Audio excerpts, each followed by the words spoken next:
conversar a respeito do Evangelho de Jesus, da doutrina espírita, da aplicação disso aí na nossa vida, né? E as nossas maneiras de conseguir lidar com o Evangelho, né? E talvez sermos pessoas melhores a cada dia. Então, que Jesus possa nos envolver a todos, que a gente consiga uma boa conexão de internet e energética nessa noite. Olha, eu cometi uma gafe com vocês na nossa divulgação, que eu divulguei lá que o nosso tema ia ser a cura do cego de Jericó. E estudei a cura do cego de Betsaida. Ai, ai. São duas passagens que eu gosto muito. Mas, quando tem lá, né, a cura através do processo, o erro não foi em estudar a passagem errada, mas foi divulgar o cego errado para você. Então, era para ter divulgado como a cura do cego de Betsaida, porque ali existe uma cura por processos. Mas, não sei se vocês repararam, eu mandei já consertado agora à noite, falando que a sala estava aberta. Então, eu tentei enganar vocês, mas acho que quase ninguém lê mesmo o que está escrito ali. Enfim, a gente pede a Deus e Jesus que nos envolva, né, que nos abençoe. E, bom, tem pessoas aqui, alguns nomes que eu estou vendo aqui pela primeira vez. Então, sejam bem-vindos quem está aí pela primeira vez.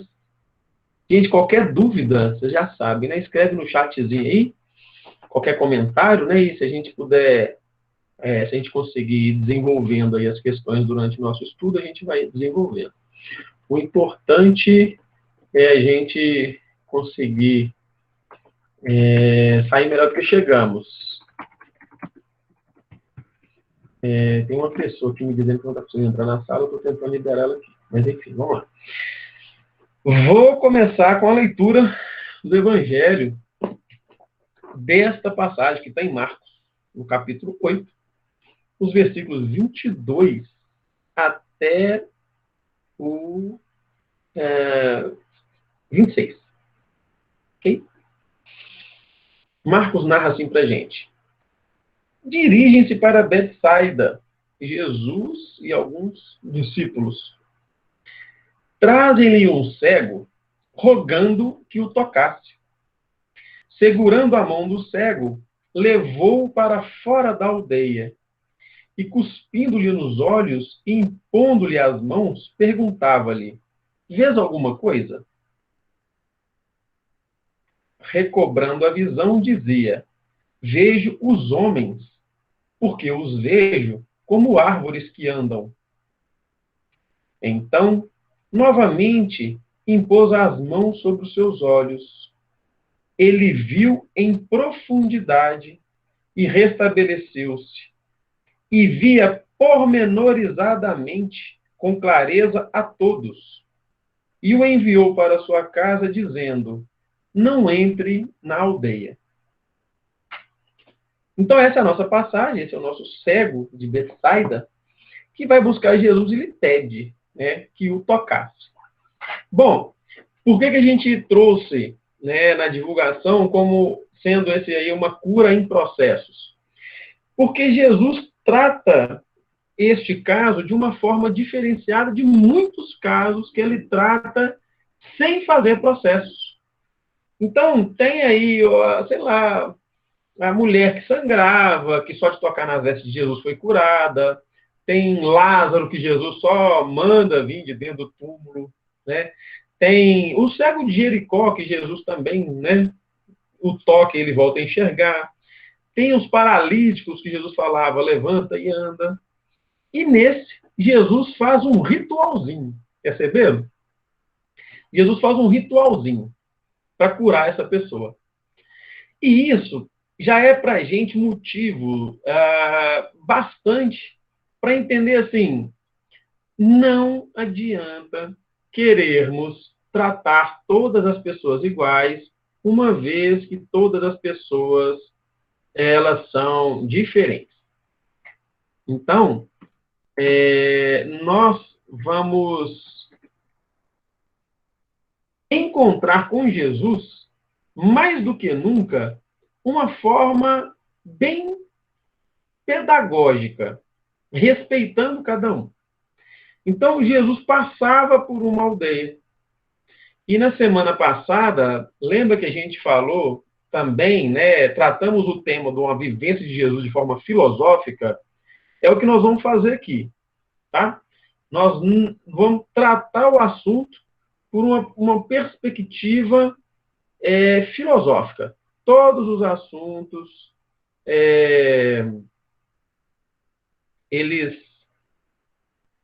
têm, né, um aspecto a gente tentar se encontrar e se entender na passagem. E aí a gente vai ver se a gente consegue se reconhecer enquanto o cego de Jericó. O começo da nossa conversa, né, lembra que a gente, na semana passada, a gente trabalhou a cura de um paralítico, que o pessoal carregou ele, subiu com ele na casa e desceu com ele lá no centro da casa onde estava Jesus, certo? E hoje a gente vai tratar de alguém que chamou Jesus. Então, o cego, né, da mesma forma que levaram o paralítico para Jesus, levaram o cego para Jesus. Ô Isis, não está aparecendo a solicitação do Alberto aqui, não. Inclusive, tem mais umas 2 pessoas me dizendo aqui, que me mandaram uma mensagem no WhatsApp, dizendo que não estão conseguindo entrar, mas a solicitação dessas pessoas não apareceu aqui para a gente. Se puder avisá-lo, eu não sei se aí precisa de uma reinicialização de celular, sair e entrar de novo, mas não apareceu aqui, não. Mas, enfim, eu só vou continuar. Então, na última, né, o pessoal levou o paralítico, fez ele entrar numa outra casa que nem era dele, e Jesus o curou. E falou, ó, pega a sua cama e segue. Aqui, quando ele está indo para Betsaida, traz-lhe um cego, rogando-lhe que o tocasse. Segurando a mão do cego, levou para fora da aldeia. Então, pessoal, nós vamos continuar aqui mais ou menos na mesma diretriz das questões filosóficas da semana passada. Muitas vezes, nós estamos literalmente falando cegos na nossa vida, nos nossos comportamentos, nas nossas decisões, na nossa postura diante da vida. Alguém que nos leva ao encontro de Jesus, no mínimo, é um amigo. No mínimo, é alguém que nos quer bem, quando nos levam ao encontro de Jesus. Então, toma um cego e leva o cego até o Cristo. E lá o cego pede para ser tocado. Acontece que, às vezes, nós, quando estamos querendo entrar para um trabalho de divulgação do Evangelho de Jesus, um trabalho de caridade, muita gente, às vezes, espera um convite pomposo. Tem gente que espera um convite no meio de... Para a gente que é espírita, né? Tem gente que quer que os espíritos apareçam numa reunião, que os espíritos venham e digam, né? Faça isso, faça aquilo.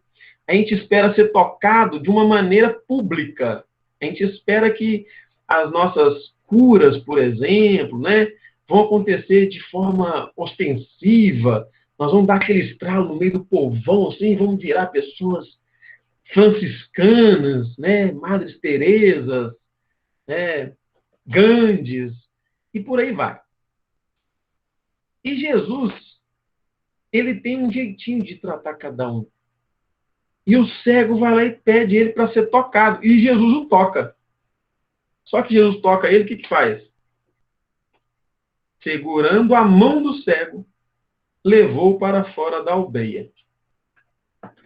Gente, o ato de segurar pela mão é um dos atos de segurança que a gente dá para as pessoas, né? A gente dá a mão para as pessoas que a gente quer ajudar. A gente dá a mão para as pessoas que a gente quer ver bem. E Jesus dá a mão para o cego e tira o cego da aldeia. O que isso representa para a gente? A sua casa está situada numa rua, que está situada num bairro, situado numa cidade, situada num estado, situado num país, situado num continente, situado no mundo. Então, desse aspecto macro, a casa é o núcleo da nossa existência, vamos falar assim, né? É o núcleo da nossa existência. E a primeira coisa que ele faz para encontrar Jesus, então, é ele saiu de dentro de casa para ir em busca do Cristo. Ao sair de dentro de casa, ele está na aldeia de Betsaida. Ali, o Cristo passa. Filosoficamente, a nossa casa é o espírito, né? O nosso corpo é a morada do espírito. Temos um corpo físico, aonde a nossa essência espiritual mora, onde ela trabalha. E às vezes a gente vai encontrar o Cristo, a gente tenta encontrar ele fora, né? E quando a gente tenta encontrar ele fora, a gente vai encontrar ele em vários trabalhos assistenciais, por exemplo. Sabe quando as pessoas tentam encontrar com Jesus na igreja? Sabe quando a pessoa ela tenta encontrar Jesus na casa espírita? Ela tenta encontrar Jesus no templo de Umbanda, no templo budista, em qualquer templo religioso. Os fariseus cometeram também o mesmo erro. Os discípulos cometeram o mesmo erro de tentar achar Jesus fora, na aldeia. Ao invés de ir para dentro de casa buscar o Cristo, onde Jesus falava, quando você for orar, entra para dentro do seu quarto, fecha a porta. O quarto é o quarto da casa física? Não. É o quarto interno. É o coração. Então o cego vai na aldeia para encontrar Jesus, porque Jesus estava passando ali. Aí eu te pergunto, Jesus está no templo da Igreja Católica? Tá. Ele passa lá no templo da Igreja Evangélica? Passa. Ele passa no templo espírita? Passa. Ele passa no da Umbanda? Passa. Passa no do budista? Passa. Mas isso ali é aldeia. Parte da aldeia. Na aldeia tem muitas casas diferentes. Na aldeia, gente, tá fácil de entender até aqui? Se tiver, dá um joinha no chatzinho. Na aldeia da nossa mente, na aldeia da nossa cabeça, do nosso espírito, na nossa consciência, tem ali o seu templo religioso, mas do lado do templo tem um bar, do lado do bar tem um prostíbulo, do lado do prostíbulo tem o jogo, do lado do jogo tem a novela, do lado da novela tem o futebol. A aldeia é tudo que circula dentro da nossa consciência.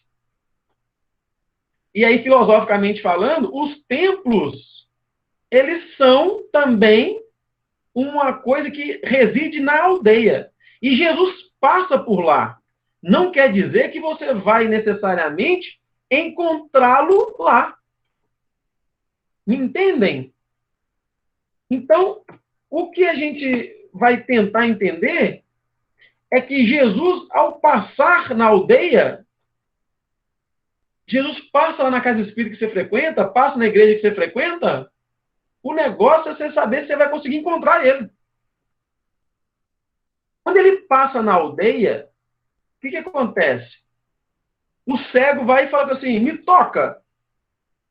Às vezes você está na casa espírita tem 20 anos e nada te tocou o coração ainda. Porque você está lá na casa espírita preocupado com o que o outro está fazendo. Você está lá na igreja preocupado com o que a outra está fazendo. Você está lá no seu templo, seja ele qual for, preocupado com o que os outros estão fazendo. E não dá para Jesus te tocar nesse instante. Porque você está cego.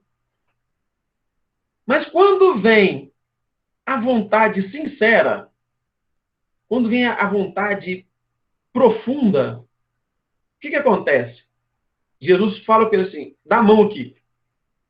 Quando Jesus toma o cego pela mão, a primeira coisa que acontece é retirar ele da aldeia. Só que aí Jesus leva ele para fora, não é nem para dentro da casa dele, leva ele para fora. Por quê? às vezes nós precisamos de algumas experiências que nos sacudam, né? Às vezes a gente precisa de uma experiência que nos tire até do contato com o mundo. E é isso que Jesus faz. Jesus estava passando por ali com um grupo de pessoas. Um grupo de pessoas levou o cego até ele. Jesus podia curar ele na frente de todo mundo. Mas o que Jesus faz? Toma ele pela mão, de forma particular, e sai com ele da aldeia. Tranquilo até aí? Ao sair com ele da aldeia,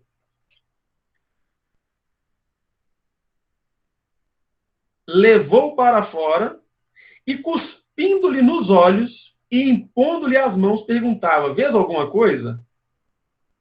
Gente, você tem noção que Jesus cuspiu no olho de uma pessoa?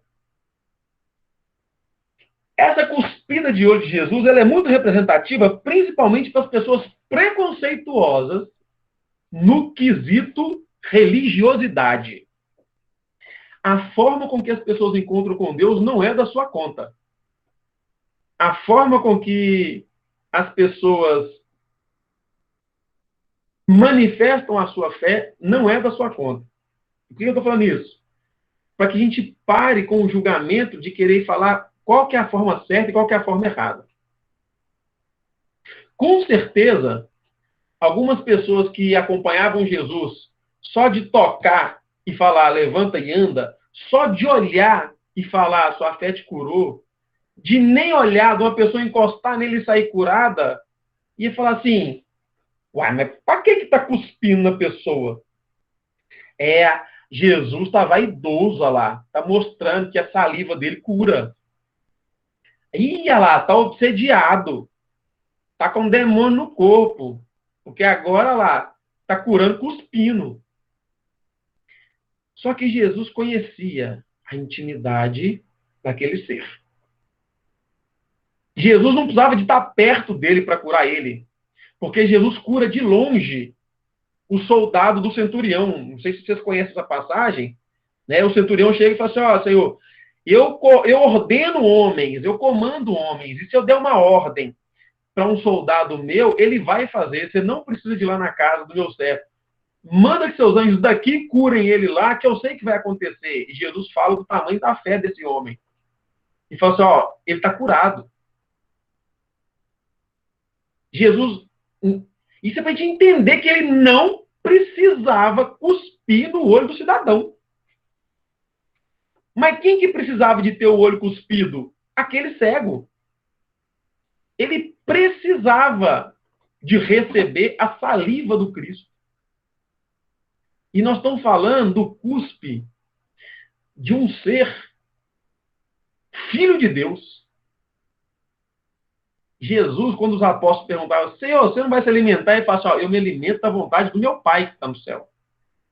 Eu me alimento fazendo as vontades do meu Pai. Gente, se o alimento do Cristo é fazer a vontade de Deus, vocês conseguem imaginar o que é o interno de Jesus Cristo? Uma saliva produzida por alguém que se alimenta da vontade de Deus. Você tem noção do poder que tem isso? Então, quando a gente quer de fato fazer algo por alguém, sabe aquela coisa, quando a gente fala assim, ó, o sentimento ele vem de dentro. Aquele cego precisava de algo que vinha de dentro do Cristo, não de fora. E é por isso que Jesus tira ele da multidão para que fosse uma coisa íntima. E Jesus cospe no olho desse cara. E ainda impõe as mãos. O que é impor as mãos? Então, percebe que tem um processo aí? Então, Jesus trabalha com ele 3 processos. O primeiro, retira ele da multidão, da aldeia. Isolamento. Tem coisas, gente, que a gente quer curar. Por exemplo, lá no AA, Alcoólicos Anônimos. Primeiro, a coisa básica para quem está no AA, não frequente bar. Se você quer parar de beber, se afaste do seu objeto de queda. Se você quer parar de fumar, não vá na tabacaria. Se você quer parar de falar mal dos outros, você não anda com quem gosta de ouvir fofoca. Se retire daquilo que te faz mal. Se o seu mal é o erotismo, né? O negócio é evitar de entrar aonde é sua queda. Então, primeira coisa que Jesus faz é tirar ele daquilo tudo, do que lhe causava cegueira. Tá tranquilo até aí? E depois traz o que é de dentro. E, gente, o que vem de dentro do Cristo, aí é o mistério da fé. Como diriam os padres, eis o mistério da fé. Nós não conhecemos. A forma íntima com que Jesus vai nos tratar, a gente não sabe. E quando você vê Jesus tendo uma atitude dessa de cuspir no olho do outro, imagina, e nós falamos disso semana passada, Deus é soberano em todas as religiões. Nas cristãs, onde existe um Deus só, Deus é soberano em tudo. Vocês acham mesmo, pensamos nós, dentro das nossas limitações humanas, que se Deus é tão soberano, não poderia ele, desde os princípios, desde Abraão, Isaac e Jacó, ter dado notícia que era para ter uma única religião? Que Abraão, Isaac e Jacó também não instituíram religião, não. Eles ensinavam uma maneira de conversar com Deus, mas não tinha o templo. Esse aqui é o templo de conectar com Deus. Não, não era assim. As coisas com eles aconteceram no meio do deserto. Então, essa postura do Cristo é para mostrar assim, olha, vai ter dia que eu vou operar de um jeito que vocês não entendem. E, por incrível que pareça, dentro do próprio Espiritismo, que não é uma religião, quando umas pessoas veem outras saindo do Espiritismo e indo para outro lugar, chama de desgarrado, igualzinho os evangelhos. Já perceberam isso? Não usa essa palavra não, mas critica igual.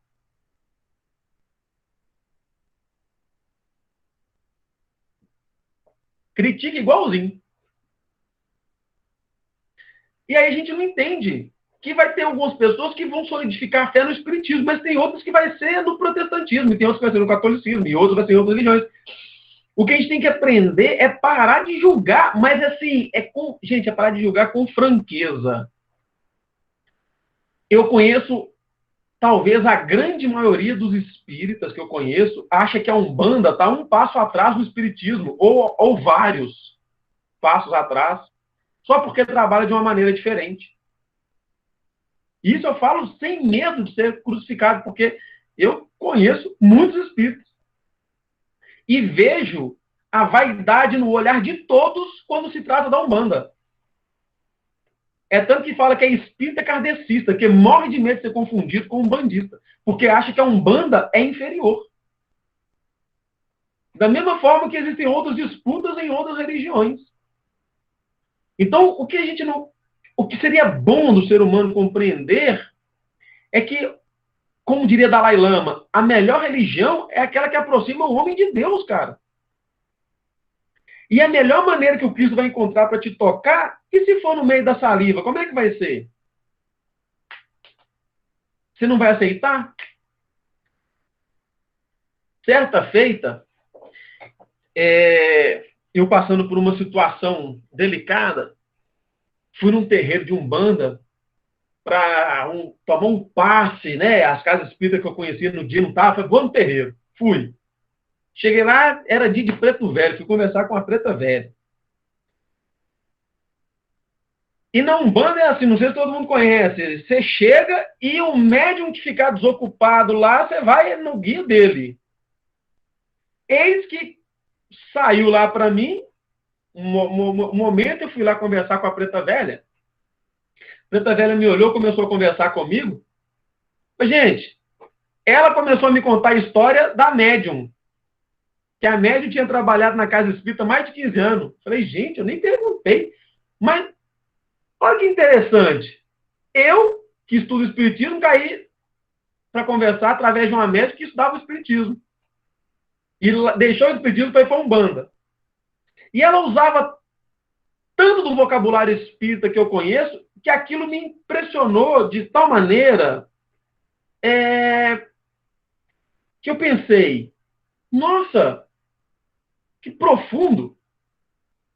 E aí, gente, aquela preta velha, para o que eu estava passando, que inclusive era crise de ansiedade, ela me recomendou, sabe o quê? Escutar Bach e Mozart. Eu falei, meu Deus, eu estou num terreiro e tô a preta velha me recomendando ouvir Bach e Mozart. E falando comigo em alta filosofia, citando Sócrates, deu uma pincelada em Freud. E eu fiquei pensando, gente, que coisa. E aí, eu saí dali tão mais apaixonado com o processo, que eu falei, gente, realmente, né, se a gente se permitir, nós vamos encontrar maravilhas onde a gente não acredita que exista. E, gente, erro humano tem em qualquer lugar. Dentro da casa espírita, dentro do templo protestante, do templo católico, do templo budista, do templo umbandista. Todos haverão erros humanos. E aí, quando você entende que as pessoas vão se transformar dentro do processo delas, você fica um pouco mais feliz, mais leve. Primeiro, que você não vai estar preocupando com a vida dos outros. E segundo, que você vai permitir que cada um se encontre à sua maneira. A família do meu pai, ela é toda evangélica.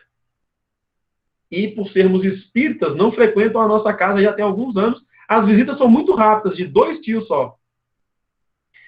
E uma prima que eu tenho, evangélica, filha de pastor, ela um dia defendeu meu pai numa reunião de família dela lá. E essa notícia chegou para mim depois em outra situação.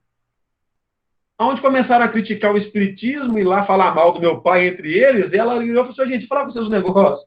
Eu não sei o que eles fazem no espiritismo. Eu não sei o que acontece lá, mas uma coisa eu sei, meu tio é uma pessoa melhor depois que ele chegou nesse negócio. Parou de beber, parou de fumar, virou uma pessoa melhor, faz caridade para os outros. Vocês estão falando mal dele aí, mas ele faz coisas que um monte aqui não faz. Eu falei, coisa boa. Isso é o resultado efetivo, quando a gente fala a questão do exemplo, e não é uma exaltação à figura e imagem do meu pai.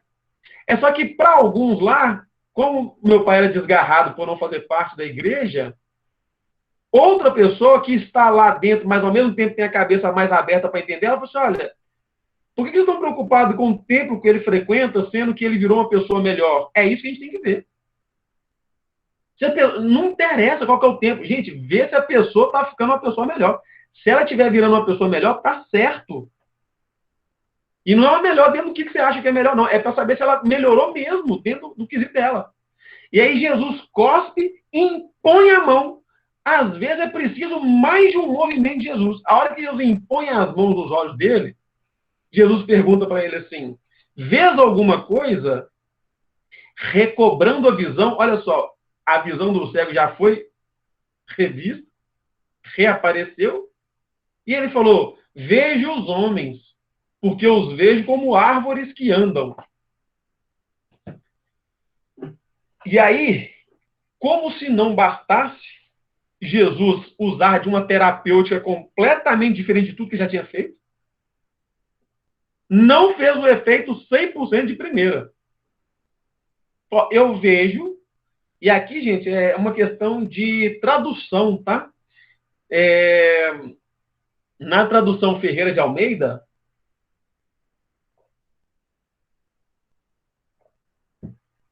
aqui eu estou lendo a tradução do Haroldo Dutra Dias, mas na tradução do Ferreira de Almeida fala assim, ó, vejo, mas vejo os homens como árvores que andam.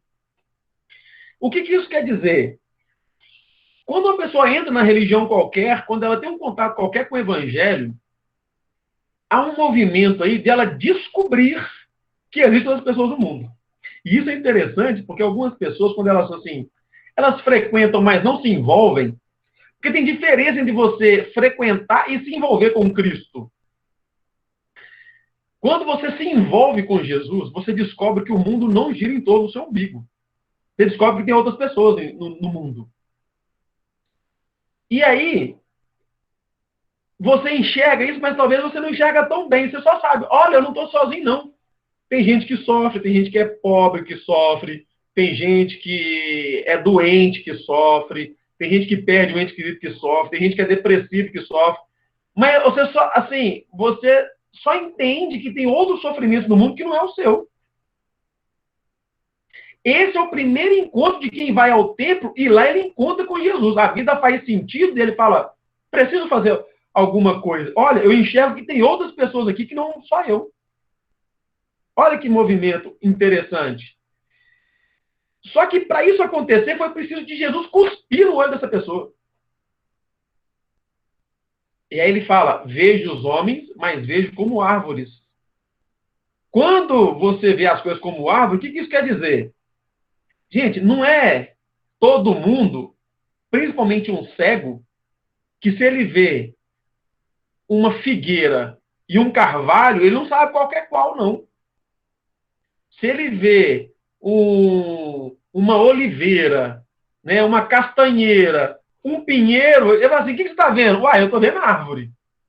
Eu estou vendo um negócio ali que, pelo que já me disseram, é árvore. Mas é árvore de quê? É árvore. Então, quando você faz esse movimento de encontro com Cristo, você já pensa, tá bom, eu tenho a minha vida e tem outras pessoas. Aí, se tratando de espiritismo, onde as pessoas aprendem sobre a lei de causa e efeito, ação e reação, reencarnação, elas começam a tratar todos os problemas iguais. Já perceberam isso? A pessoa tem um problema de câncer. Ah, é porque em outra vida você deve ter feito tal coisa que deu câncer. Aí o problema da pessoa é pressão alta. Ah, em outra vida deve ter feito tal coisa. A régua é a mesma para todos os males, entende? Então, tudo todo o processo acaba sendo igual. Ô Isis, pode indicar que ele não era cego de nascença, mas o texto não fala sobre isso, né? E pode ser, sim, uma cegueira cometida no meio do caminho, né? Porque ele sabia distinguir, né? Que ele via como árvores. A questão não dá para saber, porque também, por mais que as pessoas, a pessoa cega, ela não tenha visto necessariamente, mas a gente também não sabe o impacto que tem as narrações, né? A gente não sabe o impacto que tem quando uma pessoa ela é cega e ela tem durante uma vida inteira as pessoas narrando para ela como é as coisas. Então, pela narração, dá para ter noção também, sabe? Do que é uma pessoa, necessariamente, e o que é uma árvore, né? Enfim. E aí, ele fala, ó, eu vejo, mas vejo como árvore. E não é todo mundo que distingue como que é, né, as coisas. A gente sabe que as pessoas têm problemas, mas a gente, às vezes, não sabe chegar no problema. A gente acha que Deus julga igual todo mundo. E não é, gente. Deus usa medidas diferentes para pessoas diferentes. E isso o próprio Espiritismo, os Espíritos nos falam, lá no Evangelho segundo o Espiritismo e no Livro dos Espíritos, assim, ó, duas pessoas cometem o mesmo crime. Do mesmo jeito, elas vão responder diante de Deus de forma diferente. Porque uma pessoa que nasceu no meio da periferia, entre a prostituição, entre a drogadição, entre todas as falhas sociais, ela que rouba é diferente de alguém que teve todas as oportunidades de um lar educado, que passou pela escola, que não tem necessidade de roubar e rouba. Então, a estrutura mental e emocional dessas duas pessoas são diferentes. Não estou justificando que vale roubar. Eu estou dizendo que as histórias da educação são diferentes Então, para Deus, o julgamento é diferente. Então, a gente vai percebendo que o Cristo, ele, tomando essa atitude, ele vem buscar naquilo que aquela pessoa dava conta. E aí ele começa a ter essa visão difusa, de ver as pessoas como árvores. Não sei quem que é quem. Não sei o que passa no coração de ninguém. Então, a gente vai buscar, nesse primeiro contato com Jesus, é tipo, nossa, eu vim me curar, mas eu descobri que tem outras pessoas aqui.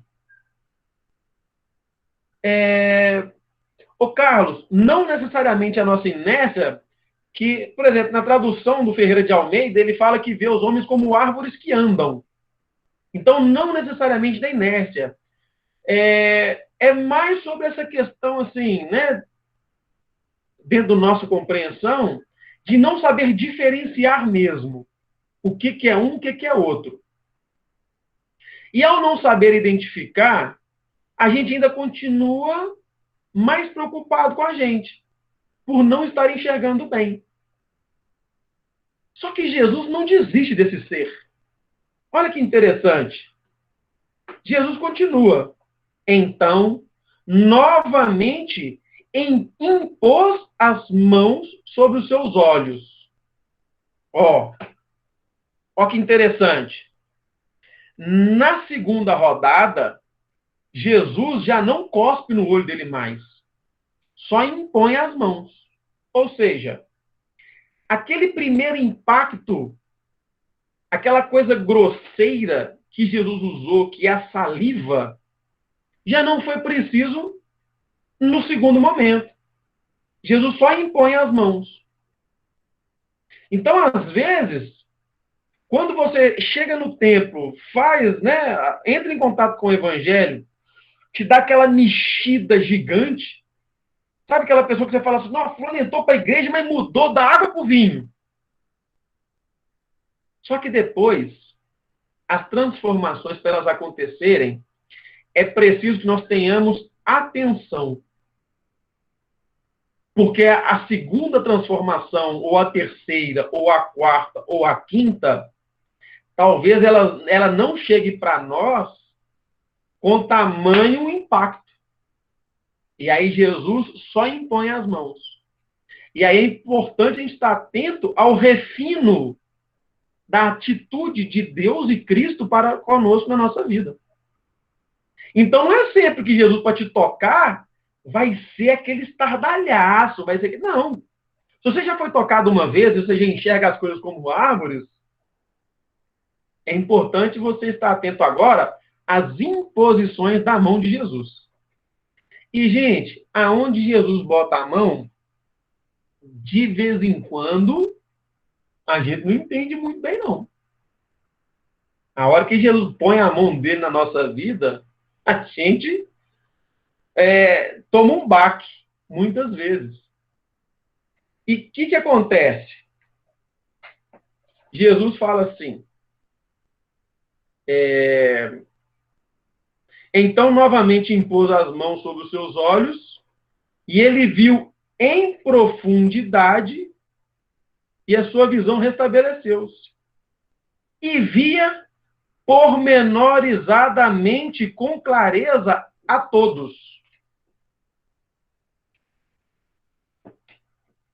Eu não sei nem por que eu peguei a Bíblia do Haroldo, porque eu gosto tanto da tradução do Ferreira de Almeida, que ele fala assim, vejo em clareza e em profundidade.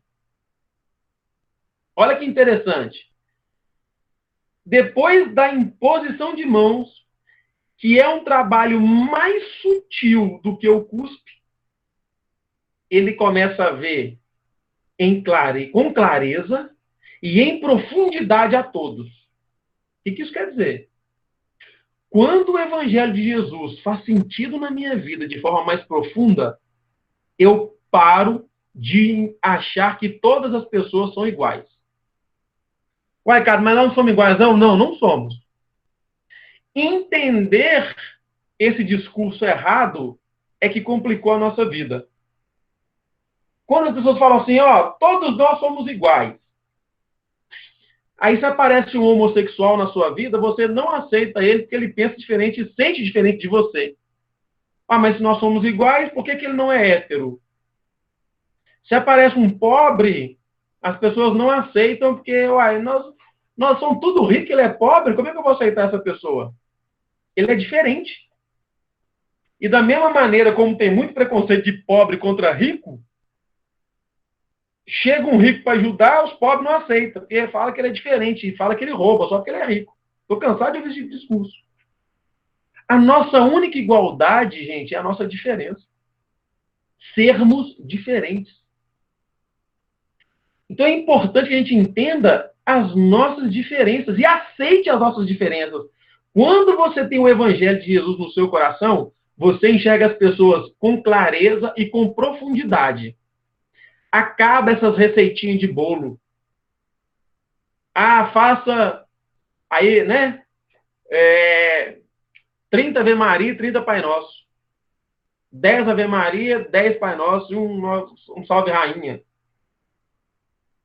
Existem coisas que é imprescindível que a gente aprenda que a forma, a didática para recuperar de um mal é de um para o outro é diferente. Quando ele enxerga com clareza, é assim, ó, tem 30 pessoas aqui na sala. Aí eu estou vendo aqui Bárbara, Beth, Carla, Carlos, Cida, Cristiane e Eliane. Não adianta eu querer colocar a lei de causa e efeito para todo mundo igual. Não tem como eu querer fazer com que as pessoas aceitem que o Cristo vai operar igual para todo mundo, porque não vai ser assim. A sua história de vida é diferente da minha, poxa. E é importante eu aprender a respeitar isso. E quanto mais você estuda o Evangelho, quanto mais você entra em contato com o Evangelho, quando alguém chega perto de você carregando uma dor, uma dificuldade, a gente olha e pensa, bom, para mim, esse problema não traz tanta dor. Mas se traz para essa pessoa, é imprescindível que eu consiga entrar no mundo dela para entender como que ela enxerga isso. Porque espírito tem hora que é meio cruel. A pessoa chega só vendo e fala assim, ah, menino, tá sofrendo por causa disso? Ô, birra que me dá, gente. Ah, mas é... Nossa, você é espírita, você tá chorando? Ah, não, espírita tem que suportar. Ah, não, cristão tem que aguentar. Gente, não tem que nada. Quando a gente enxerga, é justamente isso, Cristiano. Gera empatia e respeito. Isso é enxergar em profundidade. E o Cristo precisou de fazer um processo que às vezes a gente gasta encarnações. Ó, retirar ele da aldeia é o primeiro processo. Tem espíritos que, para se retirar do mundo, sabe o que ele precisa fazer? Ele tem que nascer e virar monge. Tem que nascer e virar padre para ir para os mosteiros e se retirar da aldeia chamada mundo. Porque ele não consegue administrar as duas coisas, conviver com o que é sagrado e da terra ao mesmo tempo. Então ele se retira obrigatoriamente. Tem gente que precisa de uma encarnação para fazer isso. E Jesus fez com ele tomando pela mão, assim, ó, vem cá. Aí Jesus vai lá e dá nele um sacode. Tem gente que, para poder tomar esse sacode, que é uma cuspida na cara do Cristo, tem gente que precisa de passar por dramas de uma experiência de quase morte para voltar renovada. E tem uns que tem uma quase morte e depois vai para a morte, porque não se transforma. Aí tem gente que precisa de passar isso numa encarnação inteira.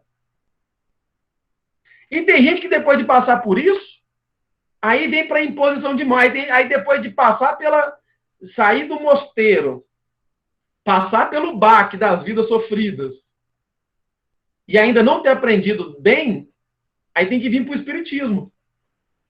Para ver se aprende numa terceira Moisés, Jesus, o Espiritismo.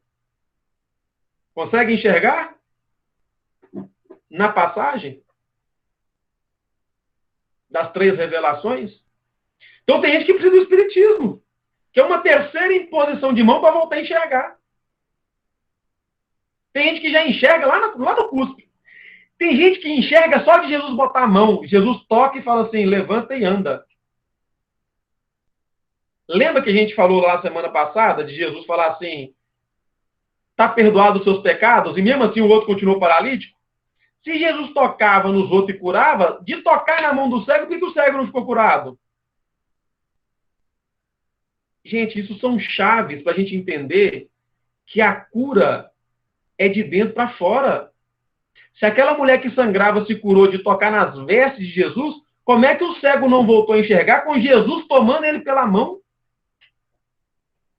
E Jesus tomar pela mão, às vezes é o templo que você frequenta. Ali, ó, Jesus está te tomando pela mão. Mas você continua indo para o templo cego. Vai para o templo, aí fala mal da roupa da outra que está sentada do seu lado, fala mal da batina do padre, fala mal do terno do pastor, fala mal da roupa do palestrante espírita, fala mal da roupa da médium da Umbanda. E Jesus está com você ali na mão, assim, ó, esperando. E nada da gente acordar. Aí vai para o cuspe, que é uma terapêutica agressiva, que vem de dentro do Cristo. E depois vem a imposição da mão. Então, o negócio, quando a gente começar a encontrar Jesus no templo, aí a gente começa a olhar para as pessoas e falar, olha, deixa eu ouvir a sua dor para saber, primeiro, como que nós vamos conversar, para parar com os discursinhos. A Olga, deixa eu ver se a Olga está aqui ainda. Eu vou expor a Olga, vou te expor agora. A Olga, a gente faz parte da mesma reunião mediúnica junto. O que é a reunião mediúnica? A gente senta em volta de uma mesa para a gente conversar com os espíritos que não tiveram, muitas vezes, a oportunidade de evangelização que a gente está tendo. E aí, por não terem a oportunidade que a gente está tendo, o que aconteceu? Enveredaram num caminho do mal. E essa conversa com os espíritos é só para falar com ele assim, meu irmão, olha para a sua vida, esquece a vida dos outros agora, a gente está aqui para te ajudar. Não interessa o mal que já foi te feito, olha com mais clareza para você. Olha com mais profundidade para você. A conversa nas reuniões espíritas, que eu não sei se tem alguém aqui que não sabe o que é, se nunca viu, tem medo, a gente senta para conversar com os espíritos para que eles possam receber o evangelho de Jesus. Porque como a gente acredita que a pessoa que passou uma vida roubando e não teve tempo de ir para o templo rezar e ouvir Deus, quando ele chega no plano espiritual, ele sofre tanto que uma hora, e aí lá é eternidade, uma hora ele aceita uma ajuda. E é levado para dentro da casa espírita, né, para que ele receba o socorro. E por que a gente acredita nisso? Geralmente, já reparou que a mãe dos assassinos, dos corruptos, dos bandidos, dos estupradores, são mães zelosas? A maioria são mães de bem? Ou foram mães corrompidas? Pensa que essa mãe, ao morrer, ela vai para o céu e vai ficar vendo o filho dela sofrer no inferno pela eternidade. Que Deus bom que é esse? Que deu para ela um filho em que ela sabe que não vai encontrar com ele na eternidade porque ele está sofrendo no inferno. Então, no Espiritismo, ao acreditar na reencarnação, a gente acredita que os espíritos, quando morrem, continuam sendo quem eles são. E se continuam sendo quem eles são, eles têm chance de aprender coisas novas. E a gente vai conversar sobre essas coisas novas nas reuniões mediúnicas. Aqueles que não têm condição de receber a educação do lado de lá. Isso é papo, outra história. Então, nas reuniões mediúnicas, é aquele que pegar na mão não resolveu, cuspir não resolveu, impor não resolveu, e ele foi parar no plano espiritual todo comprometido. Então, é uma chance daquela mãe que, apesar de todo o desejo de educação, o filho que foi corrompido, um dia poder reencontrá-lo num bom lugar. É por isso que a gente usa o espiritismo na reunião mediúnica, né, para quem não sabe, para essas questões. E eu entrei na reunião mediúnica por quê? Quando chega um espírito sofrendo e falando lá assim, não, eu quero matar fulano, eu vou perseguir, vou matar ele, e eu vou fazer o inferno da vida dele. Quando a pessoa que está ouvindo para conversar com ele não presta atenção, fala para ele coisas que não vão ajudar. Aí entra com aquelas falas, o Delzo também, se estiver aí, né? O Delzo também, a gente faz parte da mesma reunião. E quando a pessoa que está conversando com o Espírito fala abobrinha, porque não prestou atenção no que ouviu, o Espírito fala assim, nem quero conversar com você, e dá no cara uma patada. Dá na pessoa um chega para lá. Por quê? Naquela hora, o que a gente chama de dialogador, está vendo ele como uma árvore. Está vendo ele e não está sabendo distinguir qual que é a dor dele. Por que ele roubou, por que ele matou, por que ele estuprou, como que ele morreu, por que ele morreu daquele jeito.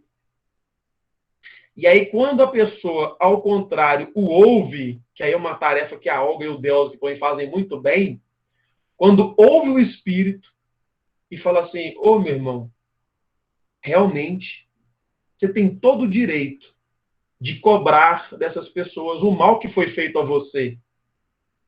Mas talvez seja mais interessante deixar que Deus faça isso. Porque, segundo Jesus, não vai ficar um i sem ter o pingo em cima dele. O que a gente faz com os espíritos é ouvi-lo para consolar ele no sentido de, olha, você talvez tenha até direito de perseguir. Mas enquanto você está perseguindo um, você está deixando de viver com 10 que te amam. Sabe aquela pessoa que às vezes te faz uma raiva durante o dia? E aí, ao invés de você pensar nas 10 pessoas que estão querendo te ver bem, você só pensa naquele infeliz que te desajustou às 10 horas da manhã? Aí você perde o seu dia? Obsessão, gente, é isso. O que lá na igreja católica eles vão chamar de endemoniar, sei lá, né? Na igreja evangélica eles vão chamar lá de, sei lá, espírito do mal, demônio. Para a gente aqui são espíritos que estão gravemente feridos no seu orgulho, na sua vaidade. E aí, olha que interessante. Quando você consegue ouvir, e aí a gente tem um nome para isso, chama escuta ativa. Você está conversando comigo e eu não estou pensando na resposta que eu vou te dar. Você está conversando comigo e eu estou te ouvindo. E ao terminar de te ouvir, aí eu vou elaborar a minha resposta. Aí chama escuta estruturado também. É o que Jesus faz. Jesus cospe e pergunta, o que você está vendo? E Jesus espera a resposta.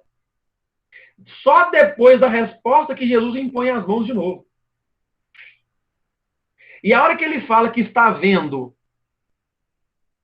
com profundidade e clareza, aí Jesus volta a falar com ele. Então, quando a gente começar com o evangelho, parar de julgar e criticar as pessoas, aí Jesus vai falar com a gente. E fala assim para ele. Enviou para a sua casa, dizendo, não entres na aldeia. Lembra que eu falei que a sua casa está numa rua, que está num bairro, que está numa cidade, que está no estado, que está num país? Imagina você sai da sua casa para ir no templo que você acredita e lá você encontra com Jesus. E Jesus fala para você assim, Isis, Cristiane, eu acabei de te curar. Volta para sua casa, mas não entra no seu bairro. Como é que você faz para ir embora? Olha a sacada de Jesus. Jesus fala assim, Glaucio, Igor, estou pegando os nomes aleatórios aqui, ó. Marcos, volta para casa, mas não entra no seu bairro. Você pensa, ficou no mínimo doido. Como que eu vou voltar para casa e não vou entrar no meu bairro? Como que o cego vai voltar para casa e não vai entrar na aldeia? É por isso que a gente vai tratar isso a nível filosófico. Se a casa é a morada, né, o meu íntimo, Na nossa consciência, lembra que eu falei? Os espíritos, Kardec pergunta para os espíritos, aonde está escrita a lei de Deus? E os espíritos respondem, na consciência. Mas se a lei de Deus está na consciência nossa, alguém que já dormiu com a consciência pesada? Se você fica com a consciência pesada de vez em quando, não é só a lei divina que está na sua consciência. A consciência é a sua aldeia. Então lá tem a lei divina, as suas corrupções, as suas imperfeições, as suas maldades, os seus erros, tem tudo, suas qualidades, as suas virtudes. Mas lá no centro da consciência tem a lei divina, a intimidade. E Jesus fala para ele, volta para casa, mas sem entrar na aldeia. Quando você encontra com Jesus, volta para dentro da sua casa, mas deixa de lado os seus pensamentos pessimistas, maledicentes, os vícios, as corrupções, os adultérios, tudo que tem na sua casa, no seu bairro, na sua aldeia, não entra lá, vai direto para casa. Ou seja, vai direto para o encontro do seu espírito. Então essa casa ela não é física. Essa aldeia não é física. Jesus, quando tira ele da aldeia, gente, dá para imaginar aí quase que um processo de transe hipnótico. É a pessoa ser retirada do transe, assim, ó. Eu vou te tirar da sua vida aqui, eu vou te mostrar outro negócio. Seria o caso também de não restituir a visão dele de uma vez? Ô, Olga, acontece que a gente precisa de tempo, às vezes, sabe? Kardec pergunta assim para os espíritos, por que não revelou Deus tudo de uma vez? E os espíritos falam assim, ó, quem é cego, se você apresenta a luz de uma vez para ele, você deixa ele cego de novo. Porque o excesso de brilho faz o quê? Cega. Eu estou com duas luzes aqui na minha cara que eu estou enxergando muito pouco, até a tela do meu computador. Para que existe um processo, Olga? Para a gente respeitar que cada um vai ser tocado de um jeito. Tem pessoas que Jesus não respeitou o processo, por quê? Lembra que eu falei semana passada na cura do cego que Jesus não curou ele dos pecados? Jesus não perdoou os pecados dele? Jesus fala assim, os seus pecados estão perdoados. Não foi Jesus que deu perdão, Jesus deu o recado. Jesus não falou para ele assim, eu perdoo os seus pecados. Jesus falou para ele assim, os seus pecados estão perdoados. Jesus não falava assim, eu e o Pai somos um? Se ele e o Pai eram um, Jesus já sabia que Deus já tinha perdoado os pecados dele. Então o que Jesus faz? Estou te dando um recado, seus pecados estão perdoados. Jesus não cura ele, não perdoa ele, só exerce o processo fluídico da cura. No nosso caso aqui agora, é a mesma coisa. Minto. No nosso caso aqui agora, é Jesus fazendo um processo em que nem tem perdão no meio do caminho, só tem a cura. E aí Jesus movimenta para proporcionar para ele, assim, olha, vou te mostrar aqui que existem mecanismos para você chegar onde você quer, que a gente é ver. Por quê? Há um pedido do cego, Senhor, me toca. E a gente tem que entender que Jesus e Deus vão tocar a gente de maneiras diferentes a cada instante.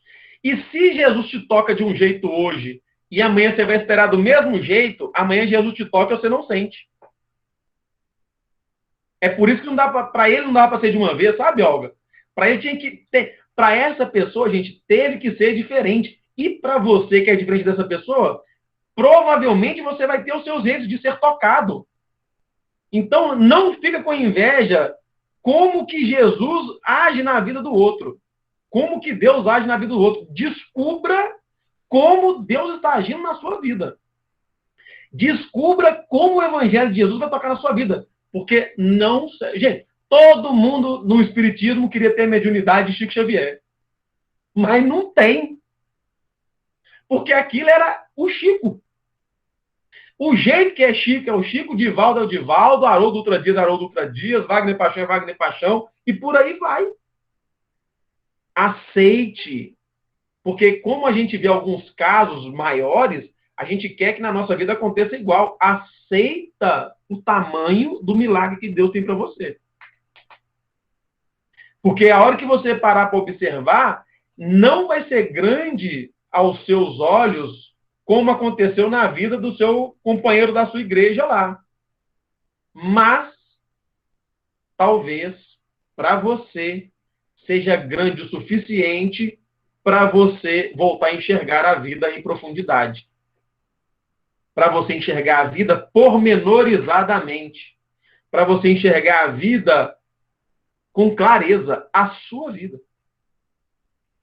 E assim, ao sair do templo, e, gente, esse sair do templo, às vezes você está lá na igreja, está lá na casa espírita, você está em prece, aí você tem aquele, puxa vida, achei uma resposta para a minha vida aqui. A hora que você abre o olho e já fala, nossa, lá fulano engordou, né, na quarentena. Você já saiu direto para a aldeia. E o pedido de Jesus é, não entra na aldeia.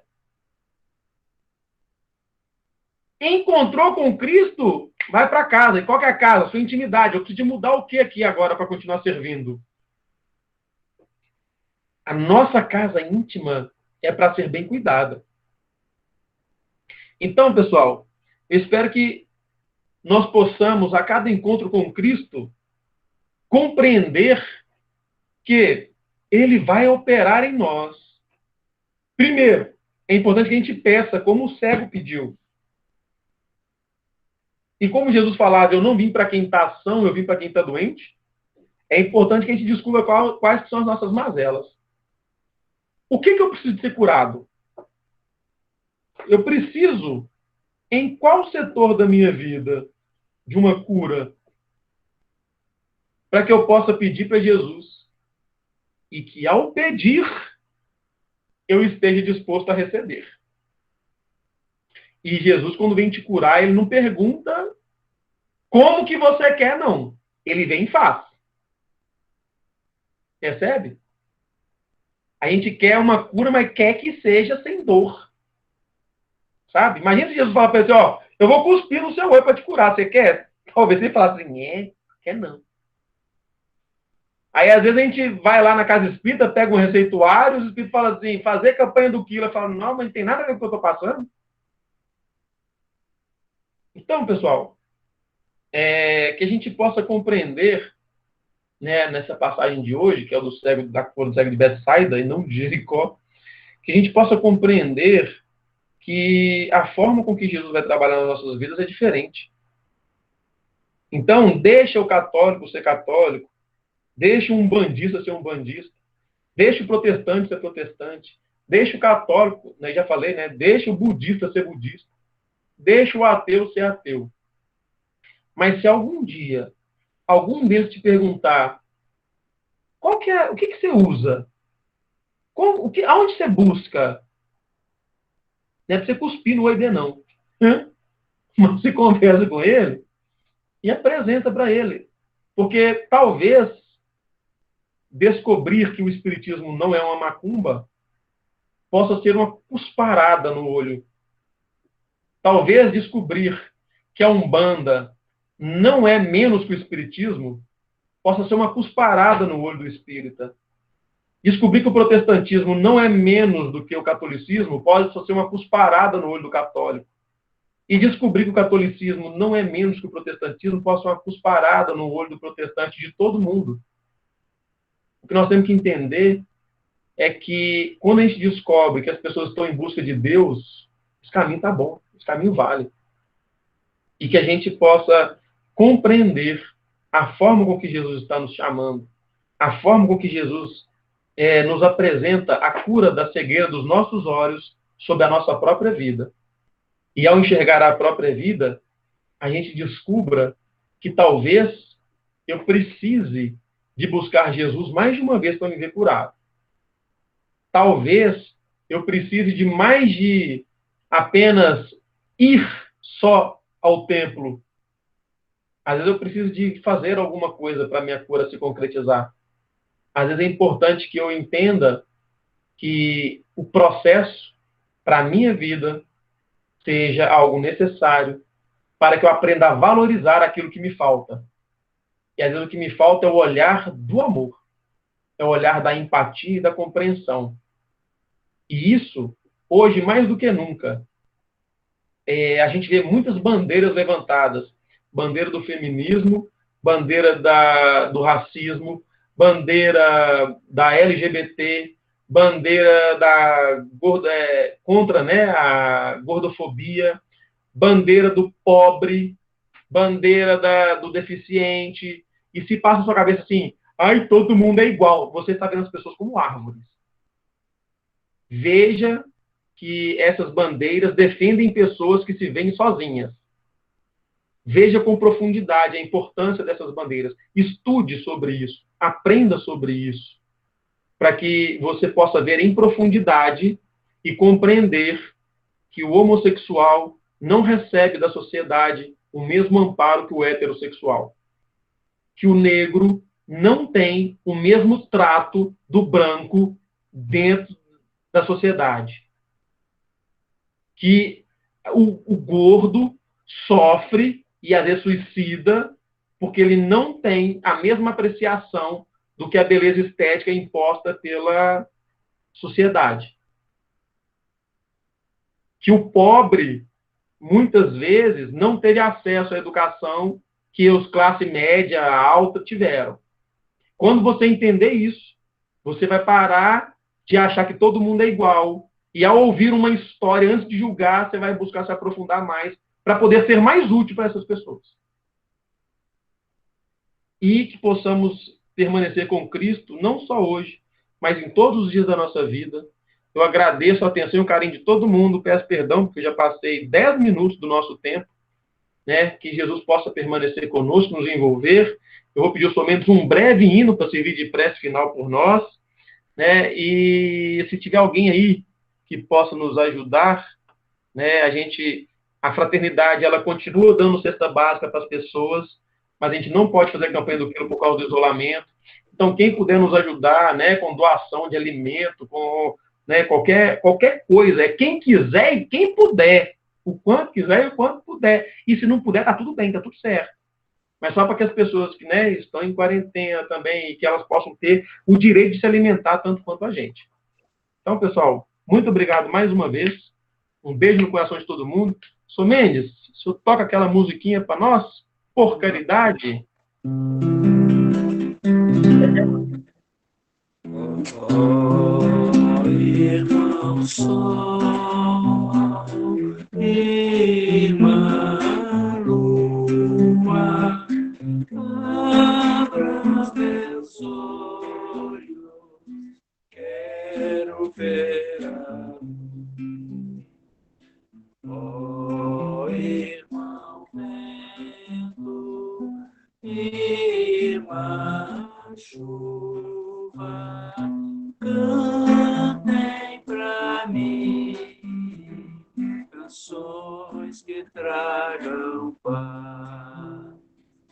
Eu amo o mundo, gosto de viver, vivo nos campos entre meus irmãos, sempre cantando com muita alegria. Passo os meus dias pregando o amor, pregando o amor. Valeu, Sô Mendes. Obrigado, Patinha. Pessoal, Boa noite a todos. talvez vocês vão encontrar várias pessoas reclamando que não conseguiram acessar a nossa sala de estudo hoje. Eu não sei explicar o porquê que isso aconteceu, mas pede perdão para essas pessoas lá em nosso nome, Não sei o que aconteceu hoje, mas está gravado o nosso estudo. Em breve a gente vai jogar isso lá no YouTube.